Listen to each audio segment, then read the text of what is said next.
गिन रहे होंगे कि सितंबर, अक्टूबर, नवंबर, दिसंबर और बोलिए कितने महीने बचे हैं प्यारे? क्योंकि फरवरी के तो फर्स्ट वीक में एग्जाम बिहार बोर्ड ले रहा है। कई वर्षों से हम फरवरी के फर्स्ट वीक में, पहले समय हुआ करता था कि मार्च के लास्ट में एग्जाम लिया करता था होली मनाने के बाद, लेकिन अब ऐसा सिस्टम हो गया कि फरवरी के फर्स्ट वीक या सेकेंड वीक में ही एग्जाम को बिहार बोर्ड कंडक्ट करा दे रहा है। तो आपको सिलेबस के प्रति क्या बैठा हुआ है? डर इस बात का बैठा हुआ है कि फिजिक्स का एग्जाम देंगे तो फिजिक्स में कैसे बनाएंगे, क्या बनाएंगे। डर ये सता रहा होगा कि केमिस्ट्री का एग्जाम देने जाएंगे तो केमिस्ट्री में क्या बनाएंगे। डर ये सता रहा होगा कि बायोलॉजी का एग्जाम देने जाएंगे तो बायोलॉजी में क्या बनाएंगे। तेरा डर तुझे सता रहा होगा और तेरे डर ने ही तुझे कमजोर बना दिया, नहीं तो तू कमजोर था नहीं। अगर तू अपने अंदर से अगर डर को दूर कर लेगा तो तेरी कमजोरियां भी दूर हो जाएगी। तेरे कमजोर होने का वजह सिर्फ तेरा क्या है? और डर ये बैठा हुआ है, डर सिर्फ इतना बैठा हुआ है कि एग्जाम आएगा तो हम एग्जाम में क्या लिखेंगे। डर सिर्फ ये बैठा हुआ है कि एग्जाम देने जाएंगे तो एग्जाम में कैसा क्वेश्चन आएगा। डर सिर्फ ये बैठा हुआ है कि कितना क्वेश्चन आएगा तो हमें कितने क्वेश्चन का जवाब देना। और तेरा डर ही तुझे सता रहा है। अगर तू अपने डर को अपने से क्या कर ले, अरे बोला ना जी, अगर डर को तुम अपने से दूर कर लोगे तो ये इंटरमीडिएट का सिलेबस तुझे कभी भी सताएगा। लेकिन इंटरमीडिएट का सिलेबस तुम्हें उस दिन सताएगा जिस दिन तुम्हें अंदर क्या बैठा रहेगा। और दुनिया का इतिहास है कि जिन्होंने अपने अंदर से डर को समाप्त किया है वो इंसान ही जिंदगी में आगे कुछ कर पाया है। अगर तुम अपने अंदर से अगर डर को समाप्त नहीं कर पाओगे तो जिंदगी में कभी भी तुम आगे कुछ। अब कहिएगा कि सर किन्होंने अपना डर दूर किया था? तो तेरा डर अगर तुझे सता रहा है तो जरा सोच कि होटल में काम करने वाला अक्षय कुमार होटल का नौकर था तो सुपरस्टार कैसे बन गया। अगर तेरा डर तुझे ये सता रहा है तो तू जरा सोच कि बस में कंडक्टर का टिकट काटने वाला एक कंडक्टर साउथ इंडियन मूवी का सुपरस्टार रजनीकांत कैसे बन जाता है। अगर तेरा डर तुझे ये सता रहा है कि तू नहीं कर पाएगा तो जरा सोच कि पेट्रोल पंप पे काम करने वाला एक बिल गेट्स वर्ल्ड का सबसे अमीर आदमी कैसे बन जाता है। अगर तेरा एक डर तुझे सता रहा है तो इन एग्जाम्पलों से उस डर को दूर करो, क्योंकि जब तक अगर मन में डर दूर नहीं होगा जब तक तुम जिंदगी में कुछ भी कर। सफलता उसी की कदम चूमती है जो अपने अंदर से किसको समाप्त करते हैं। अगर तेरे अंदर भी ये डर बैठा है कि कैसे इंटरमीडिएट का परीक्षा पास हो तो इस डर को दूर कर डालो। और इस डर को दूर करने के लिए इतिहास पलट के और उन एग्जाम्पलों को जो आज जिंदा है, मरे नहीं, क्योंकि जो मर गए उनकी जीवनी में छेड़खानी हो सकता है, लेकिन जो आदमी आज जिंदा है, रजनीकांत जिंदा है, वो बिल गेट्स जिंदा है, आज वो महेंद्र सिंह धोनी। तेरा डर अगर तुझे ये सताता है तो जरा सोच कि एक टिकट काटने वाला महेंद्र सिंह धोनी कैसे इंडिया में वर्ल्ड कप ले आता है। तेरा डर तुझे अगर सता रहा है तो जरा सोच कि भारत में न जाने ऐसे कितने लोगों की हिस्ट्री है जिन्होंने अपने अंदर से डर को दूर किया है और डर के दूर करके वो अपने जीवन में कहां बढ़ गए प्यारे। तो बोलिए आपके जीवन में कहां जाना है?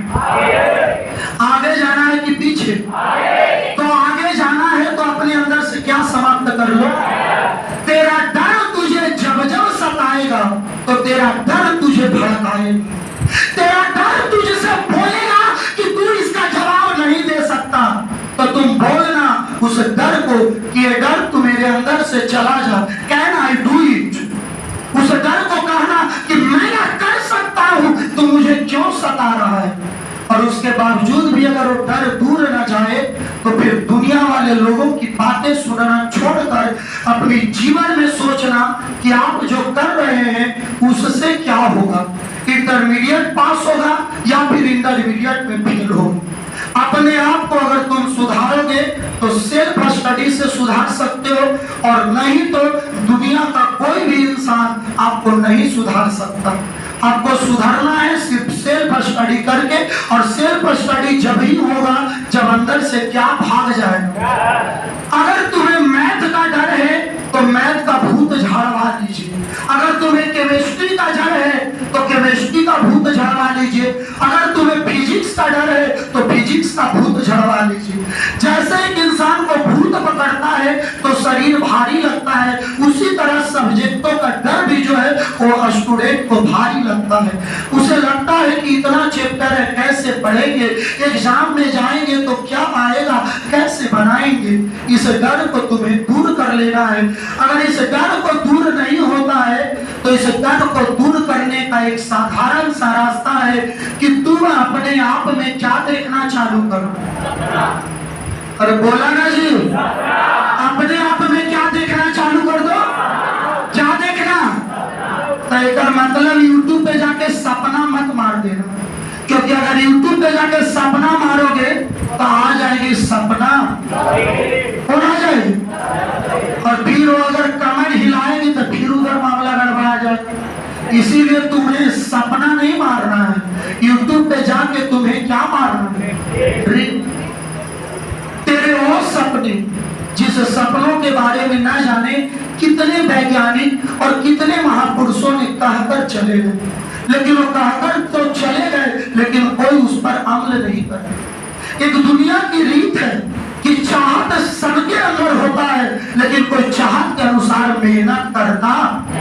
अभी जितने भी लोग बैठे हैं सबकी चाहत है कि हमारा इंटरमीडिएट में फर्स्ट डिवीजन है।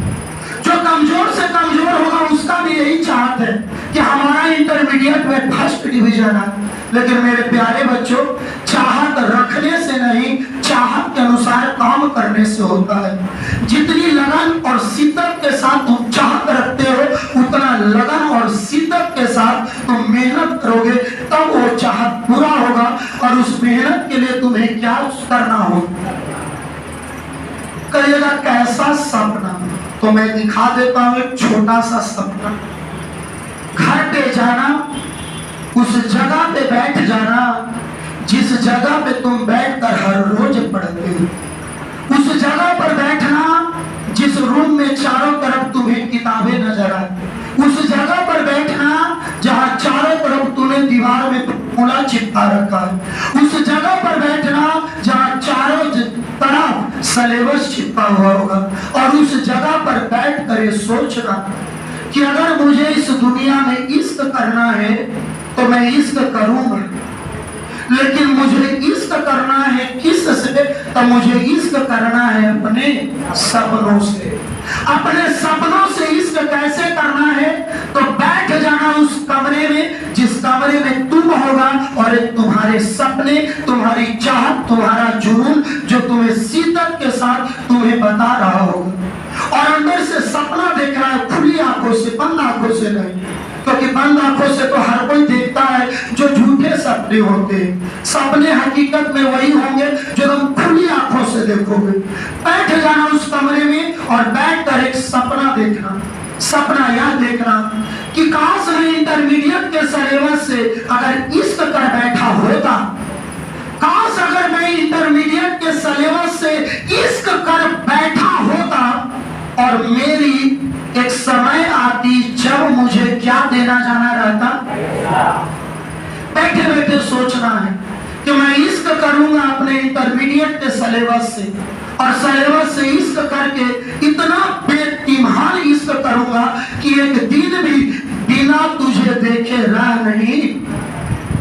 उस कमरे में उस सिलेबस को चिपका देंगे, सुबह उठेंगे और पहली नजर उस सिलेबस पर पड़ेगा और फिर अंदर से दिल आवाज देगा कि कै नंबर वाला मुझे कितना याद है और कै नंबर वाला मुझे कितना याद। कौन नंबर वाला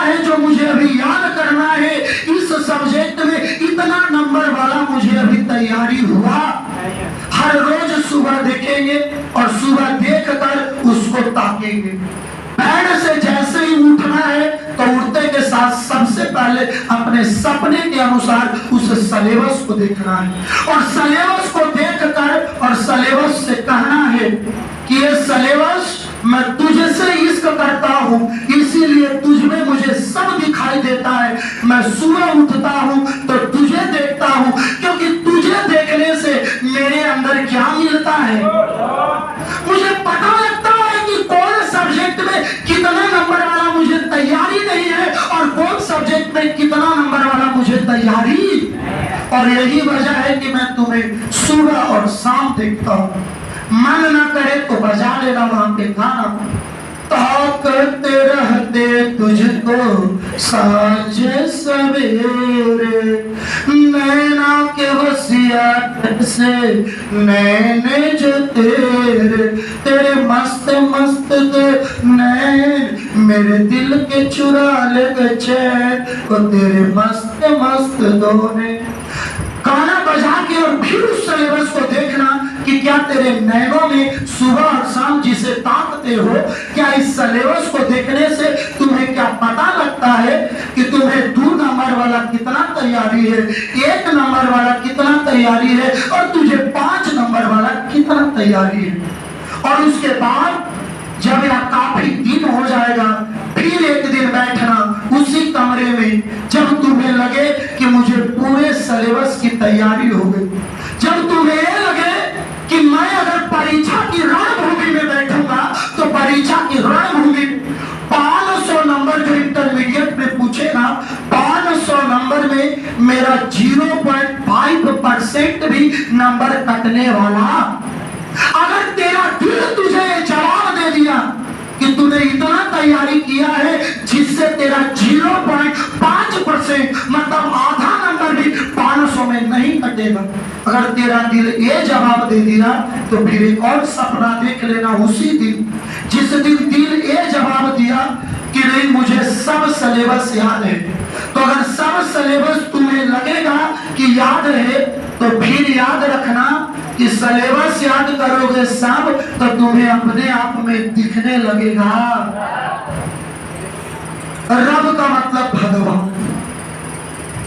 और नहीं तो प्यारे, हमने तो अपने जीवन में देखा है कि जब फिजिक्स का परीक्षा देने जा रहा है बच्चा तो सरस्वती माँ के मूर्ति के सब सामने 2 साल में एको दिन अगरबत्ती नहीं दिखाया, लेकिन जब फिजिक्स के परीक्षा रहेगा वो आवाज से सरस्वती जी के पास नहा के जाएगा और जाके कम से कम 10 बार ऐसे हिलाएगा, जय सरस्वती माता मैया, जय सरस्वती माता, फिजिक्स में हमको कुछ नहीं आता, जय सरस्वती माता मैया, तोरे इज्जत बचा रहा हूँ ताकि साल भर लफड़गिरी कर लियो मैया, लेकिन का कर रहे मैं तोरे बेटा ही तनी हेल्प करिए मैया, खूब हम चोरी चमारी चले छिदारी चले खूब चले मैया, जय माँ।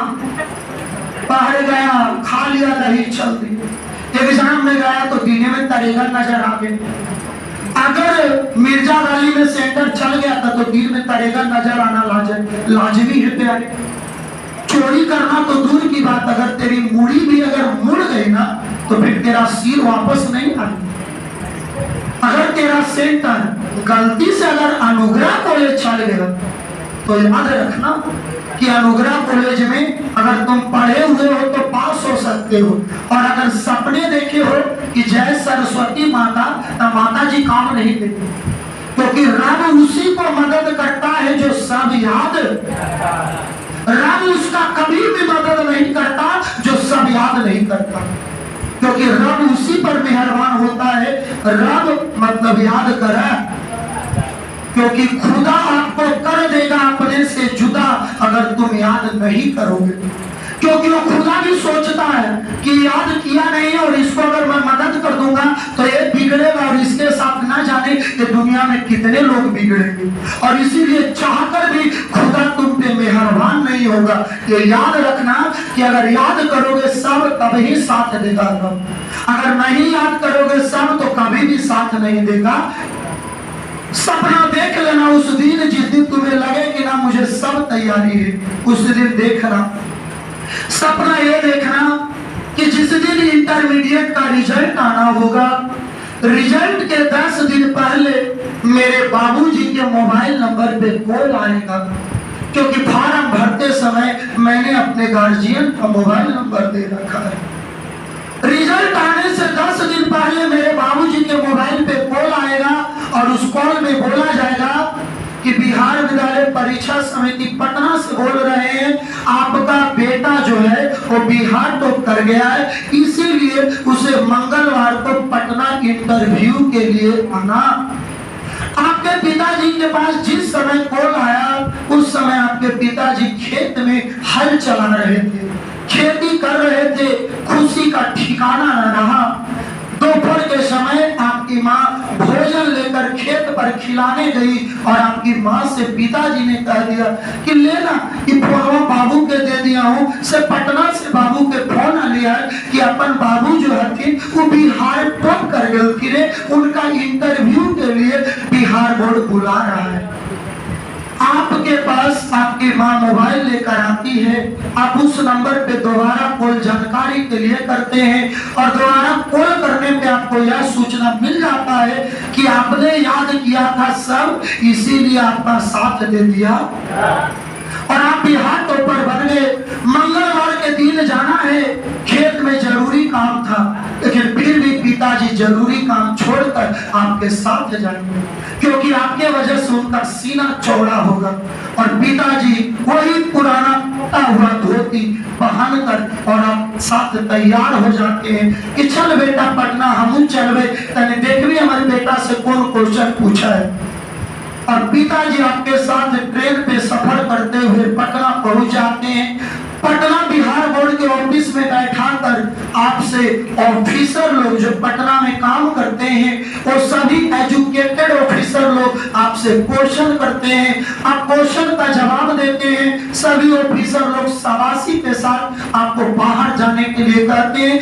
बाहर गेट पर आपके पिताजी इंतजार कर रहे थे कि ये मेरा बेटा अंदर क्या जवाब दिया होगा। जैसे ही बाहर आप निकलते हैं, पिताजी हाथ पकड़ के आपसे पूछते हैं, बेटा क्या पूछा था, क्या जवाब दिया? आप बोलेंगे हाँ पापा, हमसे 10 ऑब्जेक्टिव क्वेश्चन पूछा, मैंने 10 में 10 क्वेश्चन का जवाब दे दिया और अब मुझे बोला गया कि आप घर जा सकते हैं।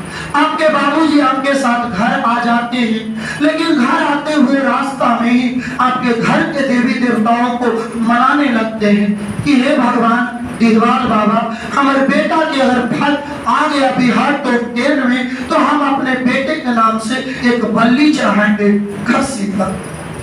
पिताजी सपनों की दुनिया में हैं, आप खुद भी भगवान से दुआओं कर रहे हैं, क्योंकि आपने कड़ी मेहनत कर यह मंजिल पाया। आप घर पहुंचे, घर में गेट पर माँ इंतजार कर रही थी। शाम का समय हो चुका था, घर में डिबरी जल रहा था और अचानक उस अंधेरे घर में आप एंट्री करते हैं और आपकी माँ आपसे पूछती है, बेटा कहाँ हो लो पटना में? तो आप बोलते हैं कि माँ 10 क्वेश्चन सुना, मैंने सुना दिया और बोला है कि बिहार टॉप 10 में मैं टॉपर नंबर पर रहूंगा। माँ बड़ी खुश है और माँ फिर कहती है कि बेटा कोई से ना बताइए कि तू बिहार बोर्ड के लिए है, कोई नजर लगा दे तो बेटा अपन बात अपने मन में रखिए, जैसा रिजल्ट आते तो अपने दुनिया देख लेते। माँ की समझाई हुई बातें को आप दिल में रख लेते हैं और आप किसी को नहीं बताते हैं। अचानक वो वक्त आ जाता है जिस दिन निकलना रहता है इंटरमीडिएट का रिजल्ट। शाम को 4 बजे घोषणा करना रहता है, 2 बजे से बिलबिलाहट रहता है। कभी मोबाइल में चेक करते हैं तो मोबाइल का सर्वर लिखता है कि फेल है। अचानक एक दोस्त का फोन आता है कि हमारे 350 नंबर है तो हर की तरह, तो दिल है जो मोबाइल पर विश्वास नहीं करता और झकझोर देता है, मुझे निकाल लेता हूँ साइकिल और चला जाता हूँ साइबर कैफे। साइबर कैफे में जाकर और वहां मैं अपना रोल कोड और रोल नंबर बताता हूँ। साइबर कैफे वाला डालता है और क्लिक करते के साथ मेरा नंबर, मेरा नाम और पिताजी का नाम देख कर और वो साइबर कैफे वाला बोलता है कि आप बिहार टॉपर हैं। आपको विश्वास नहीं होता, आप बोलते हैं कि भैया क्या मजाक कर रहे हैं, मुझे निकाल कर दीजिए। फिर वो एक पेज पर निकाल कर देता है जिस पेज में आपका नंबर इतना हाईएस्ट होता है जो बिहार टॉपर के लायक होता है। आप साइबर कैफे से 5 रुपया देकर निकलने की कोशिश कर रहे थे, तब साइबर कैफे वाला आपका हाथ पकड़ लेगा और बोलेगा प्लीज 1 सेल्फी, एक सेल्फी मेरे साथ ले लो। आप बोलिएगा क्यों? तो साइबर कैफे वाला बोलेगा कि मैं अपने दुकान में आपका फोटो टांगूंगा और लिखूंगा कि आप वह साइबर कैफे है जहां बिहार टॉपर का रिजल्ट देखा गया, और आप उसके साथ एक सेल्फी खिंचाते हैं और उसके बाद आप साइबर कैफे से निकलने की कोशिश करते हैं, लेकिन वहां पर खड़े कई लड़के और लड़कियां आपको रोकते हैं और आपसे पूछते हैं कि आप ही का नाम है कौशल जी? आप बोलते हैं यस, और फिर आपको सब लोग कांग्रेचुलेशन कांग्रेचुलेशन कर बधाइयां देने लगते हैं। आप जोर से भागने की कोशिश करते हैं, लेकिन वहां पर खड़े लड़का और लड़की आपसे मार कर देते हैं सेल्फी के लिए कि प्लीज 1 फोटोग्राफ, और फिर आप सभी के साथ सेल्फी खिंचवाते हैं और वहां से साइकिल लेकर निकलते हैं कि घर जाते हैं। घर जा ही रहे थे कि रोड पर जितने लोग भी आपको देख रहे हैं, सब लोगों के मुंह से एक ही आवाज निकलता है कि यही वो मजदूर का बेटा है, यही वो किसान का बेटा है जिसने बिहार टॉप किया है। घर पहुंचते पहुंचते ना जाने रास्ते में कितने लोगों ने आपको देखकर इशारे से कह दिया कि यही लड़का बिहार टॉप किया। आप घर पहुंचते हैं और घर पहुंचते के साथ माँ वहां गेट पर खड़ी रहती है। माँ पूछती है बेटा क्या हुआ? आप बोलते हैं कि माँ बिहार टॉप कर गया। माँ गले लगाकर और माँ रोने लग जाती है, क्योंकि वो रोना वो आंसू दुख का नहीं, वो खुशी के आंसू होता है, क्योंकि एक माँ बाप को अपने बेटों से उम्मीद होता है। जब आप बिहार टॉप करके माँ गले लगा के रोने लग जाती है। माँ के रोते रोते ही पिताजी हाथ मांगा हटा के और पिताजी गोदी में उठा लेते हैं और उठा के बोलते हैं शाबाश मेरे बेटे, आज तेरे वजह से मैं अभी खेत से घर आते आते न जाने गाँव के कितने लोगों ने मुझे कह दिया कि काजी मिठाई का खिलावा बेटा बिहार टॉप किया है। बेटे तेरे वजह से आज मेरी प्रतिष्ठा समाज में बढ़ गई है, और उस समय आप भी खुश रहेंगे। तो खुशी का माहौल का जो नजारा है जरा सोचो कितना खूबसूरत हो। लेकिन क्या जब इस सपना जो आप देखे हैं, इस सपनों के पीछे शिद्दत से मेहनत करेंगे, आप ये प्रश्न करेंगे कि सर टॉपर बनने से फायदा क्या होता है? तो प्यारे टॉपर बनने का मतलब जन्नत में जाना होता है। टॉपर बनने के बाद आपको वो सारी चीजें अवेलेबल मिलेगी जिन चीजों के बारे में कभी ख्वाहिश ही नहीं देंगे। टॉपर बनने के बाद समाज में वो प्रतिष्ठा मिलेगा जिसका कभी आपने इंतजार नहीं किया। टॉपर बनने के बाद आपको वह मिलेगा जो कभी ख्वाबों और नींदों में आया करता था। तो टॉपर बनने के बहुत फायदे हैं, और इसीलिए सपने हमेशा टॉपर के देखो। लेकिन सपने सिर्फ देखो नहीं, सपना जो तुम देखते हो उस सपनों के साथ अपने माँ बाप को देखो, अपनी माँ बाप की मेहनत को देखो, अपनी लगन को देखो, और उसके अनुसार तुम मेहनत करे जाओ। अगर तुम्हारा सपना बड़ा होगा तो तुम्हारा संघर्ष भी उतना ही बड़ा होगा, क्योंकि सपने जितने बड़े देखते हैं संघर्ष भी उतना बड़ा होता है। और उन्हीं संघर्षों के बीच फिर तुम टॉपर बन जाओगे, और सपने देखने से ही तुम्हारे अंदर क्या आ जाएगा, आंखों की पलकें तुम्हें कहेगी कि सो जा, लेकिन दीवार पे चिपका हुआ सिलेबस तुम्हें कहेगा कि मत सो, तुझे 2 नंबरीवा याद नहीं है। ये आंखों की पलकें तुम्हें कहेगी कि 2 घंटा सो जाना फिर उठ के पढ़ना, लेकिन वो दीवार पर चिपका हुआ सिलेबस तुम्हें कहेगा अरे तुम सोता क्यों है, जाग जा, तेरे पास समय कम है। अगर तू नहीं जागा तो तू फिर बाद में पछताएगा। जाग जा समय रहते हुए।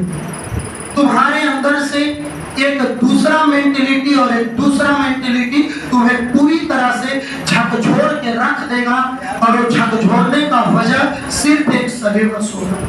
जो सिलेबस तेरी निगाहों में, तेरी आंखों में होनी चाहिए। क्योंकि अगर तुम इस प्रकार के सपने देखते हो तो ये नजारा जो है ना घाटों पर ना, इसका मजा ही कुछ अलग है। जरा सोच कर देखो कि तुम अभी माँ के साथ रो ही रहे थे और उसी समय आपके घर में कौन लोग आ गए? टीवी चैनल वाले और न्यूज चैनल वाले, और दरवाजे से बाहर से आवाज लगा रहे हैं कि क्या कौशल जी अंदर है, कौशल जी अंदर है। और आप अंदर खड़े ही थे, बाहर आते हैं और अचानक मीडिया वाले लोग घेर लेते हैं सवालों के गूंज पूछने के लिए कि आप कौन भूख से पढ़े, कैसे मेहनत किया, कहाँ पढ़े कि इतना अच्छा सक्सेस कर ले। किसने आपको मोटिवेशन दिया था कि अपने लक्ष्य को अपनी आंखों में बसा के रखो, अपने लक्ष्य को अर्जुन की धनुष की तरह समा के रखो, ताकि जब भी वो लक्ष्य टूटे ना तो उसके साथ सपने भी टूटे, ताकि वो लक्ष्य टूटने से पहले उस सपने को तोड़ डाले। ये लक्ष्य किसने बताया? इंटरव्यू लेने के लिए तबादला होगा, वहां पे लोग अलबला जाएंगे और एक दिन नहीं, आपके घर पे प्रत्येक दिन मीडिया और चैनल वाले लोग आएंगे, गांव की नजरों में आप एक बेहतरीन इंसान बनेंगे और आपका वो जुनून, आपका वो सफलता आपके जीवन में और आपको आगे ले जाएंगे। लेकिन ये चीजें जब ही संभव है जब इस प्रकार के आप अपने मन में क्या देखते हैं, सपना कर नहीं देखते हैं तो फिर नहीं कि नहीं कि खाली मोबाइल पे चालू किया और सपना के दूगो शायरी सुन लिए तो ओकरा से कुछ होने वाला नहीं। जैसे एपीजे अब्दुल कलाम ने कहा था, सुनील सिद्धा से बड़ी प्यारी सी बात उन्होंने कहा था, सपने वे नहीं होते, सपने वे नहीं होते जो सोते वक्त देखे जाते हैं, सपने वे नहीं होते जो सोते वक्त देखे जाते हैं, सपने वो होते हैं जो सोने नहीं देते। अगर आपको नींद नहीं आ रहा तो इसका मतलब है कि सपना के साथ आप शिद्दत से मेहनत कर रहे हैं, अपने सपनों के साथ आप अपने वजूद को जोड़ रहे हैं कि आप इंटरमीडिएट के एग्जाम में क्या करने वाले हैं, फर्स्ट डिवीजन लाने वाले हैं, टॉपर बनने वाले हैं या फिर डिस्ट्रिक्ट टॉप होने वाले हैं। और शिद्दत उस चाहत की आपको आगे ले जाएगा। दूसरी चीजें प्यारे, वो खूबसूरत नजारा को अगर पाना है, जो सपने मैंने आपको अभी दिखाया, ये सपने को अगर पाना है तो सिर्फ हमारा कहा हुआ बात मानिएगा तो सपने हकीकत में आपको मिल जाए। कहिएगा कैसे? तो घर पे जाने के बाद जब बैठ कर सपना देख लेना तो इस सपने के बाद हमारी एक शायरी याद रखना जो हमेशा हम बोलते हैं, और जब जब तुम्हें टूटे, जब जब तुम्हें लगे कि नहीं पढ़ूंगा तो उस समय इस शायरी को याद कर लेना जो हमेशा मैं बोला करता हूं। जरा सोचो, हमेशा एक क्लासरूम में हम बोलते हैं 2 कदम दूर हर किनारा होगी, 2 कदम दूर हर किनारा होगा। जरा सोचो कितना खूबसूरत नजारा होगा। हम किस नजारे की बात कर रहे हैं? हम उस टीवी चैनल वाले नजारे की बात कर रहे हैं जो आपके घर में भीड़ लगाए रहेंगे सिर्फ पूछने के लिए कि आप कैसे मेहनत कर रहे थे। 2 कदम दूर हर किनारा होगा। जरा सोचो कितना खूबसूरत नजारा होगा। विकास यादव सर जो कहे उसे मानना, जो तुम चाहोगे वो तुम्हारा होगा, वो तुम्हारा होगा जो तुम चाहोगे। लेकिन चाहत जब ही पूरा होगा जब कहना मानिएगा। अगर कहना मान जाएगा तो चाहत को पूरा करने में फरवरी में ही पूरा हो जाएगा। एग्जाम देकर ही लौटोगे तो तुम मुझे कहोगे सर मैं बिहार टॉपर हूं, मेरे कॉपी पर थोड़ा ध्यान दीजिए। अब खुद आकर मुझे बोल दो कि सर मैं 500 में दम 490 और 495 दम राइट बनाया हूँ, मेरा कहीं कोई नंबर नहीं कटेगा, खाली आप अपनी कृपा बनाए रहे। लेकिन ये जब ही बोल पाइएगा जब सब सिलेबस याद रहेगा। कई बार तो लोग खरखाई में चल जाते हैं, बनाना है क्वेश्चन कितना और बना देते हैं कितना। तो उस चक्कर में तो बिहार बोर्ड में अगर 8 लाख में 4 लाख लेकर 8 लाख में 15 लाख में अगर 6 लाख पास होता है और 15 लाख में अगर 9 लाख लेकर इंटरमीडिएट में फेल होता है ना तो उसका वजह सिर्फ उसकी खरखाई, उसका चांद ले लेता है। उसकी जो खरखाई है वो जान ले लेता है। और उस जान लेने के पीछे दो वजह होते हैं। एक वजह कि बच्चों को सिलेबस के बारे में कोई जानकारी नहीं, और दूसरा वजह कि वो एग्जाम में जाता है और जो रिकॉर्डिंग करता रहता है उससे पूछता है कि बताइए नहीं कै को बनाना है, और जो गार्डिंग कर रहे हैं उनको खुद इन चीजों के बारे में ज्यादा जानकारी। आप ऑब्जेक्टिव गलत तो रंग दिए तो तुरंत आपको फलूट दे देगा, कहेगा इसको लगा के तुम दूसरा रंग, और उसको भी पता नहीं है कि फलूट लगा देने के बाद तुम्हारा एक भी ऑब्जेक्टिव चेक होने वाला। जानबूझकर वो लोग तुम्हें गलती करवाएंगे और उसका वजह तुम खुद होगा कि तुम ही था जो उनसे पूछा था। इसीलिए एग्जाम सेंटर में जो गार्डिंग करने वाले होते हैं उन लोगों से क्वेश्चन के बारे में कुछ नहीं पूछना।